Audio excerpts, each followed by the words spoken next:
महापुराण की कथा कर रही है, भगवान शंकर का चरित्र कराए, भगवान शंकर का संवाद कराए। इंद्रा एकादशी के दिन, पितृपक्ष में पड़ने वाली एकादशी के दिन भूल से भी हम गौ माता को एक रोटी का निवाला दे देते हैं, एक अन्न दे देते हैं। भूलवश भी हम भूखे को भोजन करा देते हैं, प्यासे को पानी पिला देते हैं। भूलवश भी हम शंकर के नाम का अनुमोदन कर लेते हैं, श्री हरि को, भगवान नारायण को, हरिहर को याद कर लेते हैं, तो हमारे पितृ भी तृप्त होकर हमें वर प्रदान कर कर चले जाते हैं। हमें वर प्रदान, कितने सौभाग्य और साधुता है आप सभी को, बहुत बहुत साधुता। साधु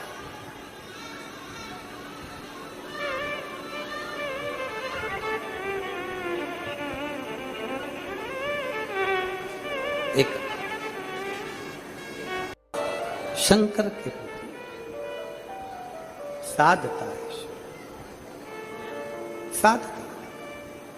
कितना सुंदर वर्णन किया है भगवान नारायण कर रहे हैं लक्ष्मी जी से। लक्ष्मी इस भद्रशील ने पूर्व में धर्म कीर्ति राजा बनकर शंकर की आराधना करी।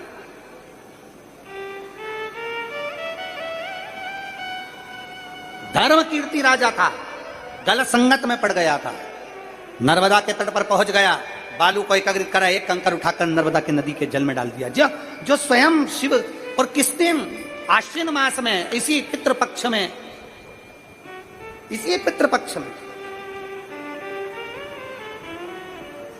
उसको स्मरण नहीं था कि आज एकादशी है, बस भाव से उसने तो शिव भाव से उसने मट्टी का डेरा बना लिया और फल प्राप्त हो। जानने व्रत का सबसे पहला नियम, एकादशी व्रत का सबसे पहला नियम है कि आप जिस दिन व्रत करो उसके एक दिन पहले भक्ति का संचार इस हृदय में करो। भक्ति का संचार इस हृदय में कर लीजिए। जिस दिन आप व्रत करो, जैसे एकादशी का व्रत कर रहे हो, तो दशमी के दिन शाम का समय जब आवे, रात्रि जब होने लगे, शाम का समय आवे, और रात्रि का आप जब भोजन ग्रहण करो तो उस भोजन में कोई ऐसा पदार्थ ग्रहण मत करिए जिस पदार्थ के कारण आपकी एकादशी बिगड़ जाए। एकादशी का दूसरा नियम बहुत ध्यान से सुनिएगा। जिस दिन आपकी एकादशी का व्रत हो उस दिन प्रयास करिएगा कि अपने हाथ से किसी भी वृक्ष की कोई पत्ती टूटे ना। अपने हाथ से किसी भी वृक्ष की, पौधे की, किसी भी वृक्ष की पत्ती अपने हाथ से ना टूटे। बहुत ध्यान दीजिएगा महाराज। एकादशी का ये दूसरा नियम है कि अपने हाथ से किसी पौधे की, किसी वृक्ष की, किसी डाली की कोई पत्ती टूटे ना, कोई पत्ती ना टूटे, इसका प्रयास करिए। यहां पर तीसरे नंबर का जो, चौथे नंबर का जो उपाय बताया है, उपवास करने का जो नियम बताया, उसमें वर्णन किया, एकादशी के दिन अगर आपका व्रत है तो आप भूलवश भी डब्बे में रखी हुई रोटी गाय को ना देते हुए कुछ थोड़ा सा फल, फलहार, कोई केला, कोई सेब, जो आप खाते हो, अंगूर, पपीता, जो आप ग्रहण कर रहे हो, उसका थोड़ा सा भाग आप गाय को प्रदान करो। आप गाय को दीजिए।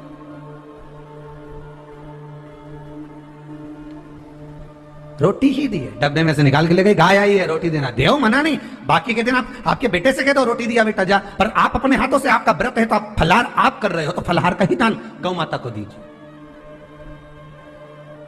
पांचवा वर्णन किया चतुर्थ भाव में, बन सके जितना एकादशी के दिन भगवान का ओम नमो भगवते वासुदेवाय का जाप करें, या अपने गुरु मंत्र का स्मरण करें, या जो मंत्र आपके हृदय में समाहित हो, श्री शिवाय नमस्तुभ्यम, ओम नमः शिवाय, राम कृष्ण शिव, जो मन पड़े उसका भजन करें, पर दिल से करें। जितनी देर करते बने उतना देर।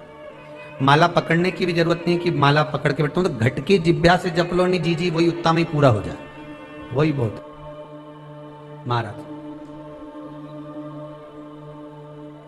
पांचवा नियम कहा, जिस दिन आपका व्रत रहे किसी निंदक से बात ना करें। निंदक जानते हो?